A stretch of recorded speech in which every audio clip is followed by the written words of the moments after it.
ಒಂದು ಭಾಗಾಕಾರ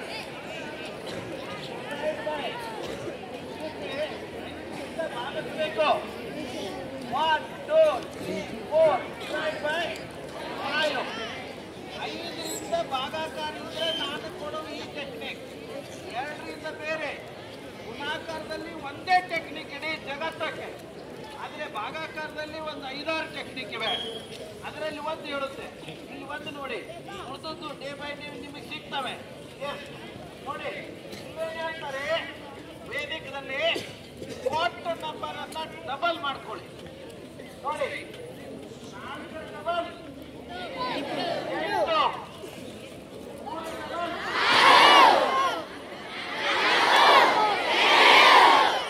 8 number double ಮಾಡ್ಕೊಂಡೆ. It clear? ಇಲ್ಲೇ 5 ಒಂದಿದೆ. ಒಂದನ್ನ ಬಿಟ್ಟು ಪಾಯಿಂಟ್ ಕೊಡಿ. Okay, this is answer. ಹೌದು, ಆನ್ಸರ್.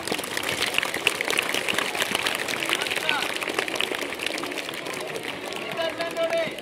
ಈಗ ಸ್ಕೂಲ್ ಮೆಥಡ್ ನೋಡಿ. ಸ್ಕೂಲ್ ಮೆಥಡ್ ಇದು ಬೇರೆ. ಸ್ಕೂಲ್ ಮೆಥಡ್ ನೋಡಿ.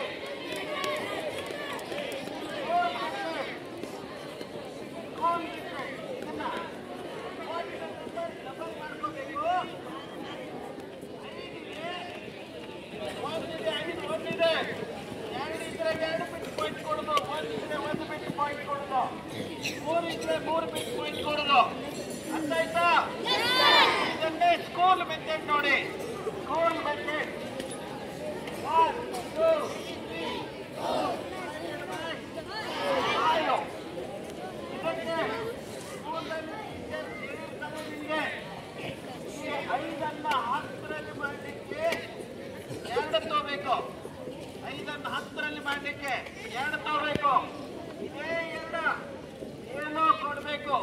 ಟೀಚರ್ಸ್ ಹೇಳಿರ್ತಾರೆ ಅಂಶ ಛೇದಕ್ಕೆ ಒಂದೇ ಸಂಖ್ಯೆಯಿಂದ ಗುಣಾಕಾರ ಮಾಡಿ ಹೇಳಿರಲ್ಲ. ನೋಡಿ IAS ಕೇಳ್ತಾರೆ ಈಗ ಹೇಗೆ ಮಾಡಬೇಕು. 5ಅನ್ನು 10 ಮಾಡಲಿಕ್ಕೆ 2 ತಗೋಬೇಕು. ಅದರ ಮೇಲೆ ತಗೋಬೇಕು. ಅದರ ರೇಖೆಯನ್ನ ಸಮ ಪ್ರಮಾಣದಲ್ಲಿ ಇಡ್ಲಿಕ್ಕೆ ಮೇಲೆ ತಗೋಬೇಕು. IAS KS ಎಲ್ಲಿ ಹೋದ್ರು ನೀವು, army, navy, air force, SDA, FDA, CT, TT, engineering, JEE ಎಲ್ಲ ಕಡೆ ವೇದಿಕ್ ಮ್ಯಾಥ್ಸ್ ಯೂಸ್ ಆಗ್ತದ. ಮತ್ತು ಸ್ಕೂಲ್ನಲ್ಲಿ ನೀವು ಆ ವೇದಿಕ್ ಮ್ಯಾಥ್ಸ್ ಯೂಸ್ ಮಾಡ್ಕೊಂಡ್ರೆ ನಿಮ್ಮ ದಿನನಿತ್ಯದ ಮ್ಯಾಥ್ಸ್ ಸೂಪರ್ ಫಾಸ್ಟ್ ಆಗ್ತದ. ನೋಡ್ರಿ ನೋಡಿ, 5 ಹೇಳಿ 10, 2 4 8, 2 3 2 4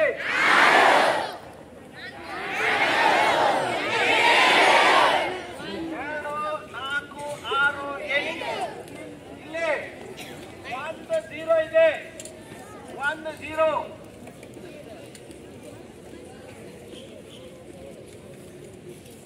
ನೋಡಿ ಇಲ್ಲಿ ಬರ್ತಾ ಇದ್ದೇನೆ. ಇದನ್ನ 2 4 6 8 ಬರ್ಕೋಬೇಕು. ಆಮೇಲೆ 1 0 ಇದೆ. School method, school college method. ಇಲ್ಲಿ 1 0 ಇದ್ರೆ 1 ಬಿಟ್ಟು ಪಾಯಿಂಟ್ ಕೊಡೋದು. Okay, this is school answer. ಗೊತ್ತಾಯ್ತಾ? ಅದು ಸೇಮ್ ಇವೆ ಇಲ್ಲೋ? ಏನ್ ಮಾಡಿದ್ರು ಗೊತ್ತು? ಇದು ಮಾಡರ್ನ್ ಮ್ಯಾಥ್ ಸ್ಕೂಲ್ ಮೆಥಡ್. ಏನ್ ಮಾಡಿದ್ರು, ನಮ್ಮ ವೇದಿಕದಲ್ಲೇ ನಾವು ಬಾಯಿ ಲೆಕ್ಕ ಹೇಳಿದ್ದು ಸ್ಟೆಪ್ನಲ್ಲಿ ಇಟ್ರು. ಅದೇ ಸ್ಕೂಲ್ ಸಿಲೆಬಸ್. ಹೇಗೆ ನಾವಿಲ್ಲಿ ಹೇಳಿದ್ವಿ, ವೇದಿಕದಲ್ಲಿ ಕೊಟ್ಟ ನಂಬರ್ ಅನ್ನ ಡಬಲ್ ಮಾಡ್ಕೊಳ್ಳಿ. ಅವ್ರು ಏನ್ ಮಾಡಿದ್ರು, ಇಲ್ಲಿ ಡಬಲ್ ತಗೊಂಡ್ರು ಸ್ಟೆಪ್. ಆಮೇಲೆ ಏನು ಹೇಳಿದ್ವಿ, 1 ಇದೆ, 1 ಬಿಟ್ಟು ಪಾಯಿಂಟ್ ಕೊಡಿ. ಅವನೇನು ಹೇಳಿದ್ರು, ಇಲ್ಲಿ 1 0 ಇದೆ, 1 ಬಿಟ್ಟು ಪಾಯಿಂಟ್ ಕೊಡಿ. ಇದೆ, ಬೇರೆ ಇಲ್ಲ. ವೇದಿಕದೇ step by step method school maths ಇದೆ. ಅದು ಡೈರೆಕ್ಟ್ಲಿ ಇಂಡೈರೆಕ್ಟ್ಲಿ ನಮ್ಮದೇ ಮ್ಯಾಥ್ಸ್ ಇದೆ.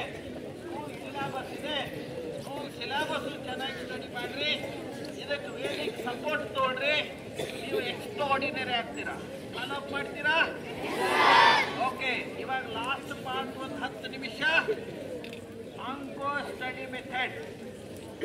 ಓದಿದನ್ನ ಮರಿಲೇಬಾರ್ದು. ಎಸ್ ಕೇಳಿ ಜಸ್ಟ್ ಆಮೇಲೆ ಹ್ಯಾಂಡ್ ರೈಟಿಂಗ್ ಒಂಚೂರು ಹೇಳ್ಬಿಡ್ತೀನಿ. ಇಲ್ಲಿ ನಿಮಗೆ ಅಂಕು ಸ್ಟಡಿ ಮೆಥಡ್ ಸ್ವಲ್ಪ ಶಾರ್ಟ್ದಲ್ಲಿ ಹೇಳ್ತಾ ಇದ್ದೇನೆ. ಒಂದು 5-6 ನಿಮಿಷ, ಮುಂದೊಂದು 5 ನಿಮಿಷ ಹ್ಯಾಂಡ್ ರೈಟಿಂಗ್ ಕೇಳ್ಕೊಳ್ಳಿ. ಅಂಕು ಸ್ಟಡಿ ಮೆಥಡ್ ಇದು ಓದಿದನ್ನ ಮರಿಲೇಬಾರ್ದು. ಎಸ್ ಕೇಳ್ಕೊಳ್ಳಿ, ಸರಿಯಾಗಿ ಕೇಳ್ಬೇಕು. ಬ್ರೈನ್ ಕಾನ್ಸಂಟ್ರೇಷನ್ ಹೇಳಿದೆಲ್ಲ ಫಸ್ಟಿಗೆ ಅದನ್ನ ಫಾಲೋ ಅಪ್ ಮಾಡ್ಬೇಕು. ಎಸ್ ಇಲ್ಲಿನೂ ಎಲ್ಲಕ್ಕೂ ಯೂಸ್ ಮಾಡ್ಬೇಕು ಅದನ್ನ. ಪ್ರಥಮ ಸರಿಯಾಗಿ ಕೇಳ್ಕೊಳ್ಳಿ. ಕಮಾನ್, ಏನ್ ಮಾಡ್ಬೇಕು? ಸ್ಯಾಟರ್ಡೆ, ಸಂಡೇ ಅಥವಾ ಯಾವುದೇ ಒಂದು ಹಾಲಿಡೇ ಸಿಕ್ಕರೆ, ಖಾಲಿ ದಿನ ಸಿಕ್ಕರೆ, ಇದು ನೀವು ಸೆಲ್ಫ್ ಸ್ಟಡಿ ಮಾಡೋ ಟೆಕ್ನಿಕ್ ಇದೆ. ದಿನನಿತ್ಯವೂ ಯೂಸ್ ಮಾಡ್ಬೋದು. ಆದ್ರೆ ಖಾಲಿ ದಿನ ಹಾಲಿಡೇ ಇದ್ರೆ ನೀವು ಸೆಲ್ಫ್ ಸ್ಟಡಿ ಮಾಡೋ ಟೆಕ್ನಿಕ್ ಮೇಜರ್ ಇದು. ಏನ್ ಮಾಡ್ಬೇಕು? ಈ ಬರೋ ಸ್ಯಾಟರ್ಡೆ, ಸಂಡೇ, ಸ್ಯಾಟರ್ಡೆ ಮಧ್ಯಾಹ್ನ ನಂತರ ಊಟ ಮಾಡಿದ ನಂತರ ನೀವು ಒಂದು 5-10 ನಿಮಿಷ ರೆಸ್ಟ್ ಮಾಡಿ ಅಲ್ಲಿಂದ ಸ್ಟಡಿ ಸ್ಟಾರ್ಟ್ ಮಾಡಿ. ಈ ಬರೋ ಸ್ಯಾಟರ್ಡೆ, ಸಂಡೇ ಕನ್ನಡ ಬುಕ್ ಹಿಡೀರಿ ಎಲ್ಲರೂ. ಕನ್ನಡ ಬುಕ್ ಮಾತೃಭಾಷೆಯಲ್ಲಿ ಶಿಕ್ಷಣ ಈಸಿ ಆಗ್ತದ. ಪ್ರಥಮ ಕನ್ನಡ ಬುಕ್ ಹಿಡೀರಿ. ಒಟ್ಟು ಇಡೀ ಬುಕ್ಕಕ್ಕೆ ಪ್ರೋಗ್ರಾಮ್ ಮಾಡಿ ಶನಿವಾರ ಮಧ್ಯಾಹ್ನ ಸ್ಟಾರ್ಟ್ ಮಾಡಿದ್ರು.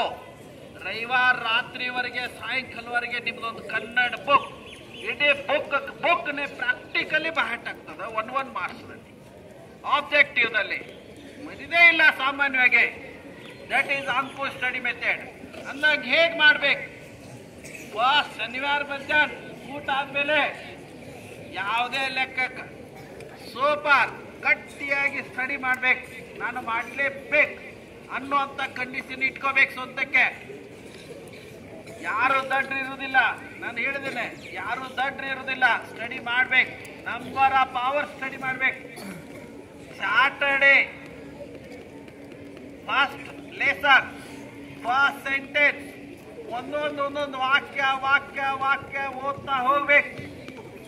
ಯಾವ್ದಾದ್ರು ವಾಕ್ಯದಲ್ಲಿ ಯಾವ್ದಾದ್ರು ಶಬ್ದ, 2-3 ಶಬ್ದಗಳು ಅಥವಾ ಅರ್ಧ ಸೆಂಟೆನ್ಸ್ ಅಥವಾ ಫುಲ್ ಸೆಂಟೆನ್ಸ್ ಇಂಪಾರ್ಟೆಂಟ್ ಇದ್ರೆ ನೋಡಿ, ವಾಕ್ಯ ಓದ್ಕೋಬೇಕು. ಅದರಲ್ಲಿ ಯಾವ್ದಾದ್ರು ಇಂಪಾರ್ಟೆಂಟ್ ಇದ್ರೆ ಅದಕ್ಕೊಂದು ಚಿಕ್ಕ ಪ್ರಶ್ನೆ ಕ್ರಿಯೇಟ್ ಮಾಡಬೇಕು. ಅದಕ್ಕೆ ಶಾರ್ಟ್ದಲ್ಲಿ ಆನ್ಸರ್ ಬರಿಬೇಕು. ಆಮೇಲೆ ಮನನ ಮಾಡಬೇಕು. 1 ಕ್ಷಣ, 1 ನಿಮಿಷ. ನಾನು ಏನು ಓದ್ಕೊಂಡೆ, ಏನು ಕ್ವಶನ್ ಕ್ರಿಯೇಟ್ ಮಾಡಿದೆ, ಏನು ಆನ್ಸರ್ ಬರದೆ ಮನನ ಮಾಡಬೇಕು. ದಟ್ ಈಸ್ ಅಂಕು study method. Reading, understanding, creating question, answering, then memorizing. ಅರ್ಥ ಆಗಿದೆಯಾ? Is it clear?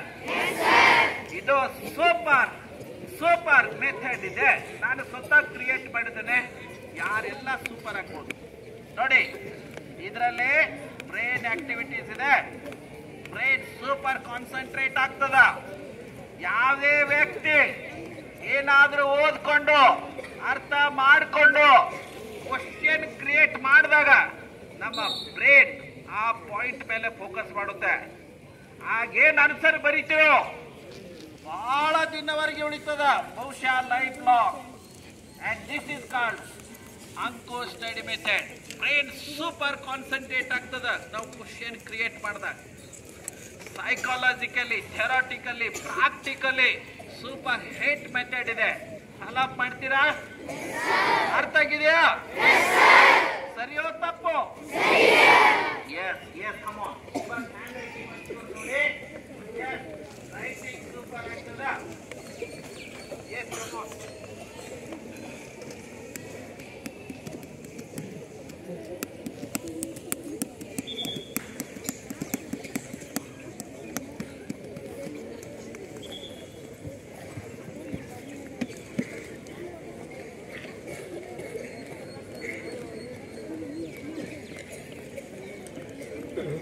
Come on.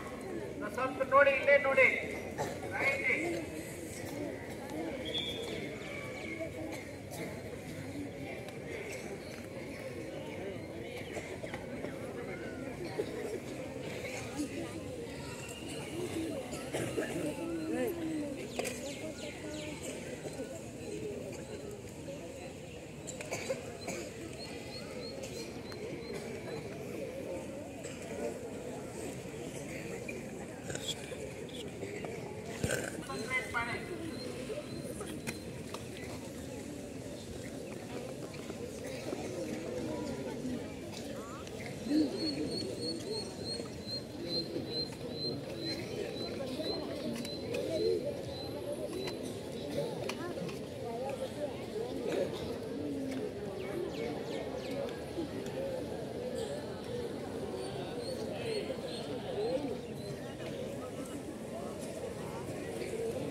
Techniques ನಾನು ಕ್ರಿಯೇಟ್ ಮಾಡಿದ್ದೇನೆ. ಜಸ್ಟ್ 2-3 ಹೇಳ್ಬಿಡ್ತೀನಿ.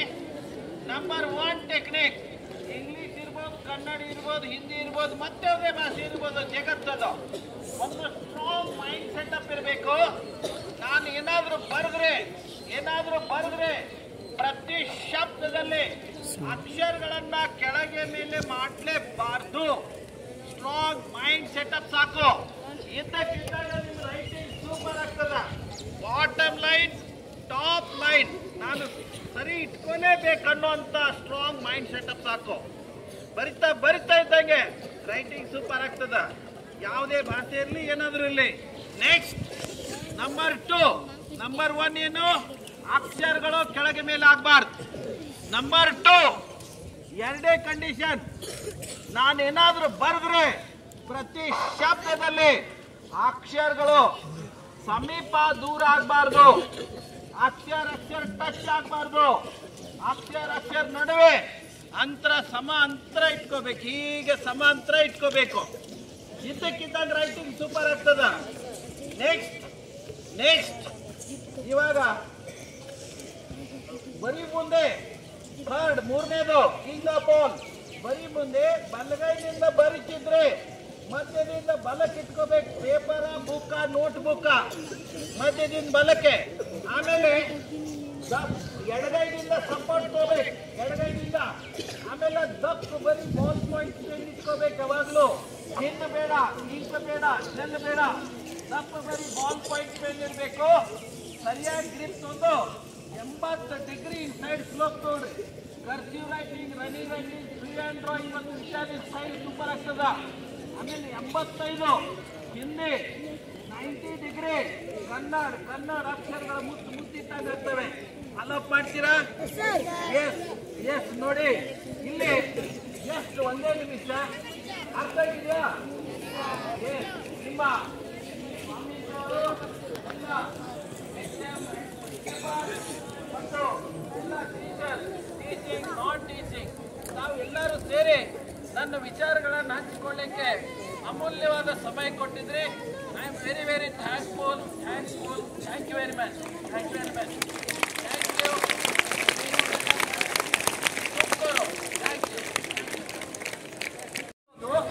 ಒಂದು English medium, only English medium ಇದೆ. ಮ್ಯಾಥ್ಸ್ ಸೈನ್ಸ್ ಫಾರ್ಮುಲಾ ಬುಕ್ ಇದೆ. 10th ಯಾರಾದರೂ ಇಂಟ್ರೆಸ್ಟ್ ಇದ್ರೆ ತಗೋಬಹುದು, ಕನ್ನಡ ಮೀಡಿಯಂದವ್ರು ಕೂಡ. ಆದರೆ ಇದು ಇಂಗ್ಲಿಷ್ ಮೀಡಿಯಂನಲ್ಲಿದೆ.